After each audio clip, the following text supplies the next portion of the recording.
Assalamualaikum warahmatullahi wabarakatuh. Perkenalkan, nama saya Renji Rizky Maulana dengan NIM 2024 10 10 11 14. Di sini saya akan menjelaskan soal UAS jaringan komputer praktikum. Dikarenakan saya NIM-nya akhirnya itu genap, jadi soal pertama itu nomor 2. Di mana soalnya itu perusahaan C dan D membangun jaringan kebanyakan LAN dan untuk menghubungkan antar gedung mereka menggunakan routing RIP, tetapi masih berbasis IP statik. Setiap perusahaan memiliki klien yang berbeda, yaitu C sama dengan 5 dan D sama dengan 30. Dengan jarak yang berbeda-beda juga. Dua klien perusahaan C berjarak 20 meter ke gedung dan sisanya berjarak 218. 20 klien perusahaan D berjarak 10 meter ke gedung dan sisanya berjarak 15 meter. Yang menguntungkan perusahaan D karena jarak yang dekat antar klien di perusahaan C dan D ingin menghubungkan semua device.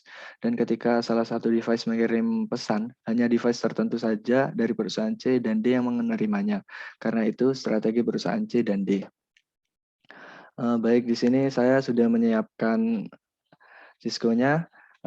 Yang pertama itu kita misalkan dulu yang sebelah, ada dua router di sini. Kita misalkan yang sebelah kiri itu ada perusahaan C, sebelah kanan ada perusahaan D. Baik, yang router sebelah kiri ini perusahaan C, di mana di sini sudah saya atur IP configuration-nya yaitu 192.168.1.14. 14 ini untuk NIM saya. Yang kedua ada fast Ethernet 1/0, di mana IP address-nya tadi saya gunakan 2, yang satu, yang di sini saya gunakan 2, di mana 192.168.2.14 di mana NIM saya. Untuk yang serial, di sini saya gunakan IP address 192.168.20.14 dan serial 3/0 itu saya gunakan 192.168.21.14, di mana yang serial 2/0 tadi itu menggunakan 20. Selanjutnya kita jelaskan di PC.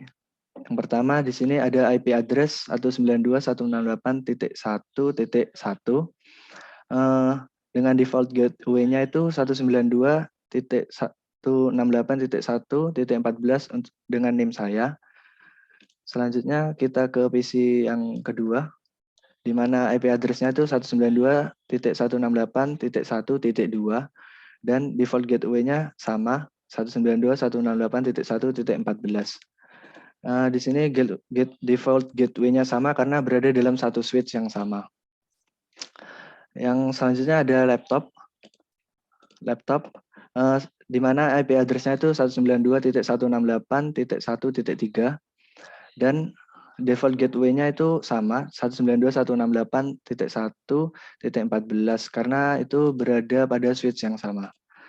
Selanjutnya PC yang bawah ini kita jelaskan ya, di mana ada IP address 192.168.2, di mana yang di switch yang pertama tadi itu .1 dan sini .2 dan .1. Untuk default gateway-nya itu 192.168.2.14. Di sini menggunakan .2 karena switch-nya sudah berbeda dari yang tadi ya, dan 14 ini merupakan NIM saya. Untuk PC yang sebelah sini juga sama. Cuma beda di IP address, yang barusan ini 2.1 dan di sini 2.2. Untuk default gateway-nya itu sama. Selanjutnya kita beralih ke perusahaan D. Untuk router yang sebelah kanan ini, kita menggunakan jelaskan di fast Ethernet 0/0, di mana IP address-nya itu 192.168.3.14. Fast Ethernet 1/0 itu IP address-nya 192.168.14.4.14, di mana yang tadi fast Ethernet 0/0 itu menggunakan 3.14, di fast Ethernet 1/0 ini menggunakan 4.14. Di serial 2/0 itu kita menggunakan IP address 192.168.20.15. Di serial 3/0 ini kita menggunakan 192.168.21, di mana yang sebelumnya itu 20 dan .15. Selanjutnya kita jelaskan di PC yang bawah ini. Nah, di sini IP address-nya itu 192.168.3.1, di mana default gateway-nya itu 192.168.3.14. Di sini ini menyesuaikan dari switch-nya itu, switch yang sebelah sini, PC-nya itu mengikuti switch yang sebelah sini. Dan untuk yang sebelah kanan atas ini, kita contohkan itu di PC yang ini. IP address-nya itu 192.168.4.2. Untuk default gateway-nya itu 192.168.4.14. Dan untuk laptop yang ini kita contohkan ya, IP address-nya 192.168.4.4 dan default gateway-nya itu 192.168.4 dan .14. Jika semuanya sudah diatur dengan sedemikian rupa dan dengan benar, nantinya kita dapat mengirimkan data itu dari PC-PC di sebelah kiri ini, di router yang sebelah kiri, kepada PC-PC yang sebelah kanan ini melalui router yang sebelah kanan. Jadi terhubung. Jadi dapat dikirimkan data-datanya. Baik, selanjutnya saya akan menjelaskan soal nomor 3, yaitu perusahaan E yang berdiri sendiri menggunakan dua basis yang setara, yaitu WAN dan LAN, dan menggunakan DHCP server langsung dari router dan memiliki 50 klien, 30 klien berjarak 70 meter dan sisanya berjarak 400 meter.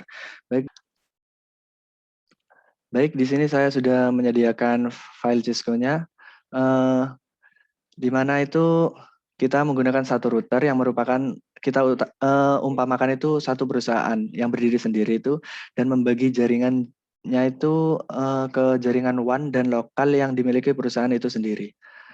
Perusahaan itu menyalurkan jaringannya menggunakan satu router ini, dan dua switch menjadi penghubung antara perusahaan utama ke klien yang jaraknya 400 meter tadi itu. Kita itu melakukan setting topologi secara opsional yang menggunakan dua switch dan satu router. Satu router itu sebagai simbol bahwa perusahaan itu berdiri sendiri dan akan dibagikan ke perusahaan cabang lainnya. Untuk settingnya itu kita cukup menggunakan setting dan pada fast Ethernet dan gunakan .140 dengan submitting 124. Untuk DHCP-nya itu sendiri kita DHCP full atau penampungnya itu adalah perusahaan terkait. Kita setting network sesuai dengan router yaitu 10.0. Di sini fast Ethernet-nya kita IP address-nya itu 192.168.13.14. Fast Ethernet 4/0, kita menggunakan IP address itu 192.168.14.14. Sebelumnya itu untuk di sini kan ada dua kabel ya, berwarna hitam dan berwarna merah. Jadi yang untuk berwarna hitam itu jangkauannya itu lebih rendah dari yang warna merah. Jadi untuk menghubungkan itu kita memerlukan dua kabel ini. Itu kita dapat mengirimkan setelah kita bentuk dengan sedemikian rupa, kita nantinya itu dapat mengirimkan file dari yang sebelah kiri ini, laptop atau device-nya ke yang sebelah kanan dengan dua switch yang berbeda menggunakan satu router. Mungkin sekian penjelasan dari saya, kurang lebihnya mohon maaf. Wassalamualaikum warahmatullahi wabarakatuh.